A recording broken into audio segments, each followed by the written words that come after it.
आज उसी नारी को कोई ताड़का बता रहा है, तो कोई जो सुपनखा बता रहा है, कोई कुछ बता रहा है, कोई कुछ बता रहा था। यही बाबा साहब की मूर्ति पर समाजवादियों के जो है छेना हथौड़ा चलाया था। नमस्कार, आप देख रहे हैं खबर ट्रेंड्स लाइव और मैं हूं आपके साथ अवंतिका। पश्चिम बंगाल और तमिलनाडु में मतदान के लिए आज बड़ा दिन रहा। पश्चिम बंगाल में आज पहली चरण की वोटिंग के दौरान जहां एक तरफ बम्पर वोटिंग का रिकॉर्ड दर्ज किया गया, तो दूसरी तरफ मुर्शिदाबाद में हिंसा की खबरें भी सामने आई। इसी मुद्दे पर हम आज बात करेंगे और सुनेंगे लखनऊ की जनता की आवाज़। हमारे साथ कुछ लोग मौजूद हैं, हम उनसे बात करेंगे। क्या नाम है आपका? और आज पश्चिम बंगाल में चुनाव हो रहा है जिसे लेकर कहा जा रहा है कि नया इतिहास लिखा जाए, क्या लगता है किसकी सरकार बनेगी? देखिए, वहाँ पर जो है भारतीय जनता पार्टी की सरकार बनने जा रही है और निश्चित रूप से ममता की क्षमता 4 मई को किनारे हो रही है। और जो अभी तक मुसलमानों को दिखाया जाता था कि भाजपा तुम्हारी दुश्मन है, तो मुझे बड़ी कहने से खुशी होती है कि वहाँ पर जो है मुसलमानों ने भी मोदी और योगी और अमित शाह जी के नेतृत्व में मतदान भारतीय जनता पार्टी को मुसलमानों ने किया। और मुसलमानों ने वहाँ ये समझ के किया है कि चाहे उत्तर प्रदेश में अखिलेश हो या बिहार में तेजस्वी हो या बंगाल में ममता हो, हमेशा केवल मुसलमानों से दरी ही बिछवाने का काम किया है। जब मुसलमान अपनी हिस्सेदारी की बात करते थे तो कहते थे भाजपा तुम्हारी दुश्मन। तो भाजपा का जो है अब मुसलमानों से भय दूर हो रहा है और भाजपा में मुसलमान जो है अधिक से ज़्यादा अधिक जुड़ रहा है। और जो भाजपा में नहीं मुसलमान जुड़ेगा वो भारतीय जनता पार्टी असरुद्दीन ओवैसी के साथ जुड़ेगा। अब वहाँ ममता दीदी की क्षमता जो है 4 मई को किनारे हो रही है। और आने वाले समय में फिर जो है उत्तर प्रदेश में भी भारतीय जनता पार्टी सरकार, योगी सरकार फिर तिबारा रिपीट होगी। कहा जा रहा है पश्चिम बंगाल में ममता बनर्जी की एक छवि स्थापित हो चुकी है, तो क्या लगता है सच में सत्ता परिवर्तन हो पाएगा? सत्ता परिवर्तन सबकी 100% होगा। बिहार में जो है तेजस्वी जी ने अपना को मुख्यमंत्री प्रोजेक्ट कर लिया, साहनी को डिप्टी सीएम प्रोजेक्ट कर दिया। और जो है जब मुसलमानों की बात आई तो असरुद्दीन ओवैसी को अखिलेश यादव जी आतंकवादी और अपराधी बोलने लगे। तो वहाँ के मुसलमानों ने बिल्कुल जो है 80 से 25 सीटों पर तेजस्वी यादव को खड़ा कर दिया। इसी से आप क्या, और यही ममता दीदी का 4 मई को होगा, इसमें कोई संदेह नहीं जाएगा। और हम आपको बता दें, मुसलमान लास्ट एक हम आपसे और निवेदन करना चाहते हैं, अब जो मौलानाओं को कांग्रेस, समाजवादी और तुम्हारे तेजस्वी ममता भी तक बहका के अपनी सरकार बनाते थे, वो ऐसा कुछ नहीं है। जो मुसलमान अब सपा और कांग्रेस की वकालत करेगा, उस मुसलमान को हम लोग दलाल की श्रेणी में लाने का काम करेंगे। मुसलमान जाएगा तो भारतीय जनता पार्टी के साथ जाएगा और भारतीय जनता पार्टी के साथ नहीं तो असरुद्दीन ओवैसी के साथ जाएगा। अब वो दरी बिछाने का काम नहीं करेगा, अपनी हिस्सेदारी की बात करना उसने चालू किया है कि हमारा भी मुख्यमंत्री और मंत्री और जो है राष्ट्रीय अध्यक्ष होना चाहिए। क्या लगता है पश्चिम बंगाल में चुनाव शुरू हो गया, क्या सत्ता परिवर्तन तय है? पश्चिम बंगाल में तो आंधी चल रही है। वो आंधी चल रही है जो 2024 में चली थी आंधी, वो आज भी बरकरार आंधी है। वहाँ ममता बनर्जी के नाम की आंधी चल रही है। वो देवी दुर्गा के अवतारी हैं और इतना सिंपल मुख्यमंत्री आज तक पूरे देश में नहीं कोई है। स्लीपर चप्पल पहन के चलने वाली और एक साधारण साड़ी पहन के चलने वाली दीदी ममता बनर्जी हमारी मुख्यमंत्री हैं। और पूरा बंगाल चारों तरफ आंधी चल रही है ममता बनर्जी की। और मैं आपके चैनल के माध्यम से बताना चाहता हूं, 2024 में भारतीय जनता पार्टी को ला करके 2.5 से कम सीटों पर खड़ा कर दिया। 5-7 सीटें दिया था मतलब बंगाल के अंदर। और उसका मतलब ये है अब की बार मैं समझता हूं कि भारतीय जनता पार्टी खाता नहीं खुलेगा और वहां बंगाल में ममता बनर्जी की सरकार बनने जा रही 5वीं बार, उसको कोई रोक नहीं पाएगा। अमित शाह, नरेंद्र मोदी जी डेरा डाले हुए हैं। यहाँ तक अब आप बात करिए, ये कैसे फर्जी सनातन के लोग हैं। ये जाएंगे बंगाल में, इनका अनुराग ठाकुर जाके मछली और मीट खाएगा और कहेंगे हम हिंदू हैं। किस बात के हिंदू हो? तुम मछली खाते हो, तुम मीट खाते हो, तुम किस बात के भाजपाई हो? कैसे सनातनी हो? तुम फर्जी सनातनी हो। जो मीट मछली खाए वो भाजपाई सनातनी हो नहीं सकता। वो भगवान राम को धोखा देने का काम कर रहा है। क्योंकि ये लोग सनातन के लोग एक तरफ कहेंगे कि मुर्गा मछली बेचने वाले लोगों को ये लोग प्रताड़ित करते हैं और यहाँ बकरा करता है, वो प्रताड़ित करते हैं। वहीं अनुराग ठाकुर जाकर के मछली और मीट खाने का काम कर रहा है। ये दोहरा चरित्र क्यों है? इस नाते जनता देश की देख रही है और ये बेईमान किस्म के लोग हैं।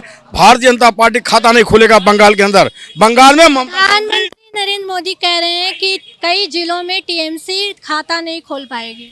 ममता बनर्जी की आंधी को कोई रोक ही नहीं सकता।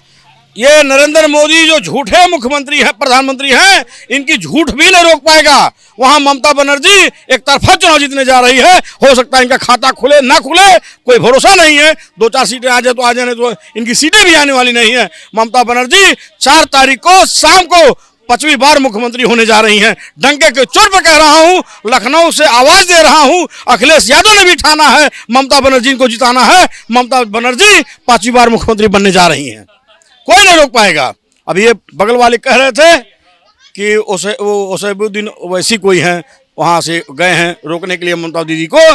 भारतीय जनता पार्टी की बात कर रहे हैं। भारतीय जनता पार्टी के बूते की बात नहीं है कि वहां ममता बनर्जी की आंधी को रोक सके।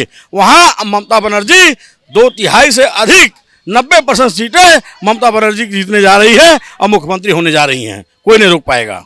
आपको क्या लगता है पश्चिम बंगाल में इस बार कौन जीत दर्ज करेगा, किसका परचम लहराएगा? नहीं, ममता बनर्जी का परचम तो लहराएगा ही जो है, क्योंकि जिस तरीके की बयानबाजी हो रही भारतीय जनता पार्टी की तरफ से जो है, क्योंकि अभी चंद दिनों पहले जो है नारी शक्ति बंधन के नाम से एक नया विधेयक लाया गया कि महिलाओं को 33% आरक्षण दिया जा रहा है जो है।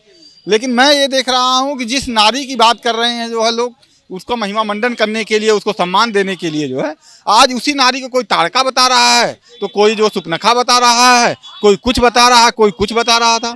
तो इस तरीके का जो भारतीय जनता पार्टी का जो है हड़बड़ाहट है, खिसियाहट है, बौखलाहट है, ये बौखलाहट जो ये साबित कर रही है कि ममता बनर्जी वहाँ जीत रही है पूरी तरीके से जो है। उनकी आंधी को रोकने वाला जो है कोई पैदा नहीं हुआ है। और मुझे लग रहा है कि अब की बार पूर्ण बहुमत की फिर से एक बार सरकार बनती हुई नजर आ रही है ममता बनर्जी की जो है। बाकी जहाँ तक रही बात जो है मुसलमानों की जो है, तो मुसलमान कल भी दरी बिछा रहा था, आज भी दरी बिछा रहा है, आगे भी दरी बिछाएगा, क्योंकि ये भारतीय जनता पार्टी की तरफ से। अच्छा, भारतीय जनता पार्टी ने एक टैग लगा दिया है कि ये खूब दरी बिछा लें जो है, लेकिन इनको एक भी टिकट नहीं मिलेगा, न एमपी का मिलेगा न एमएलए का, उसके बाद भी दरी बिछाने को तैयार मुसलमान जो है। मेरी समझ में नहीं आ रहा कि आखिर इसको हो क्या गया जो है। इस बयान को आप क्या कहेंगे? बोल रहे हैं मुसलमान आज भी दरी बिछा रहे हैं, कल भी बिछाएंगे। देखिए, एक चीज़ हम आपको बता दें, ये समाजवादी और बिहार में तेजस्वी और बंगाल में ममता, इसीलिए इन्होंने शासन ही किया है। बाकी अब मुसलमान पढ़ाई लिखाई की तरफ ध्यान दिया है और आने वाले समय में जो हाल तेजस्वी का हुआ वही ममता दीदी का होने जा रहा है, वही उत्तर प्रदेश में अखिलेश यादव का हाल होने जा रहा है। ऐमा कोई संदेह नहीं है। और मोदी जी को तो लोग 10 साल से गाली ही दे रहे। और जहाँ तक चुनाव हारने की बात रही, तो चुनाव देश की माननीय इंदिरा गांधी भी चुनाव हारी हैं, अटल बिहारी वाजपेयी जी हारे हैं। समय तो आया जाया करते हैं। बाकी आज जब वही अटल बिहारी वाजपेयी जी ने लोकसभा के अंदर कहा था कि आज तुम्हारे दिन है, कल हमारे भी दिन होंगे, तो आज जब भाजपा की दो सीटें थी, तो आज भाजपा 22 राज्यों में है हिंदुस्तान में, और पार्लियामेंट केंद्र में भी उसकी सरकार है। और यही हाल इनका है। ये लोग जो आरक्षण संविधान के नाम पर रोटी सेकने वाले, लाशों पर राजनीति करने वाले, परिवारवाद, जातिवाद, भ्रष्टाचार पर राजनीति करने वाले, आप देख लीजिए समाजवादी पार्टी ने लोहिया जी की आत्मा को बेचा, अब उससे बेच के छुट्टी पाई। मान्यवर काशीराम साहब की पुण्यतिथि मनाने लगे। मान्यवर काशीराम साहब की पुण्यतिथि मनाने के यही बाबा साहब की मूर्ति पर समाजवादियों के जो है छेना हथौड़ा चलाया था। अनुसूचित जात का नौकरी जब आरक्षण मामला लोकसभा में आया था, समाजवादियों ने विरोध किया था। बहन जी का जानलेवा गेस्ट हाउस में हमला जो है कि समाजवादियों ने किया था। ये कब से हमदर्द है। आज हम आपको बता दें, एक एक करके हमारी ही टोपी धरते हैं और हमारे साथ ही फोटो खींचाते हैं। सपा कांग्रेस वाले हमारी ही गर्दन काटते।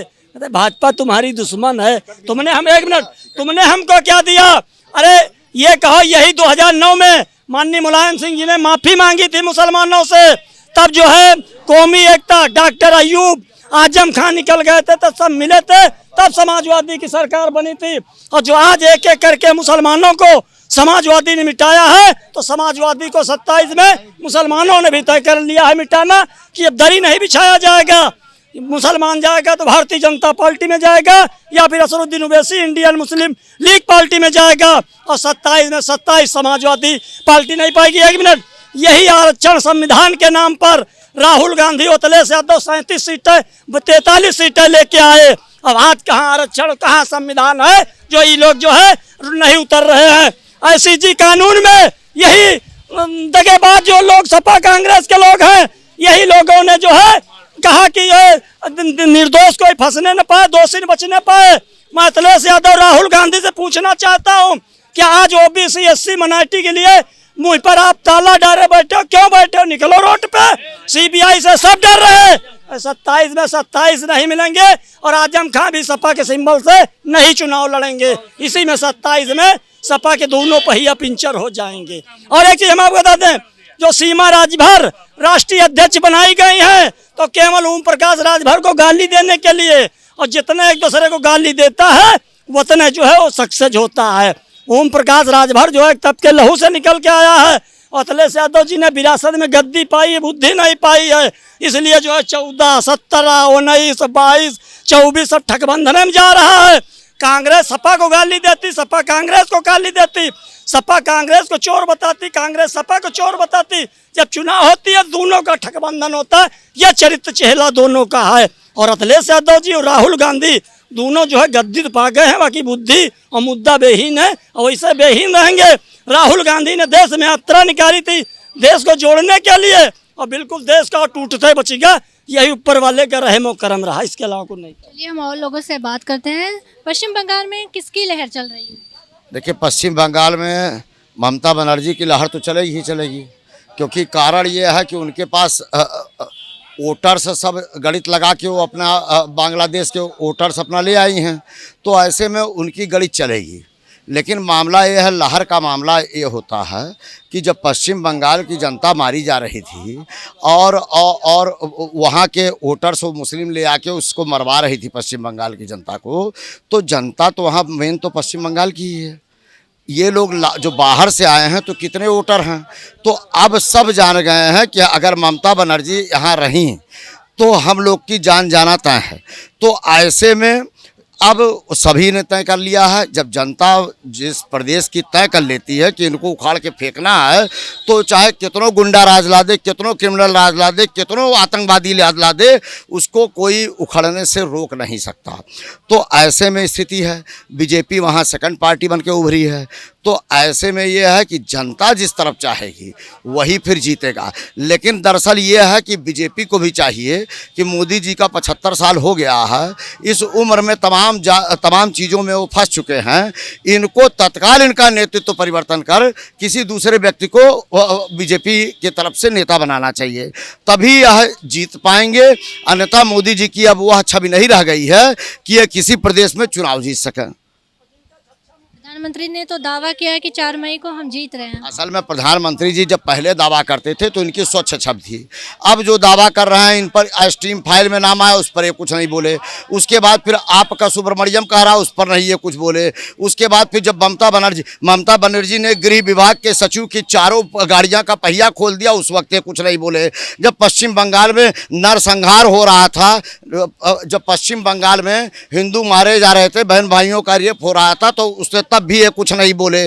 तो पता चला आप बोलेंगे कब?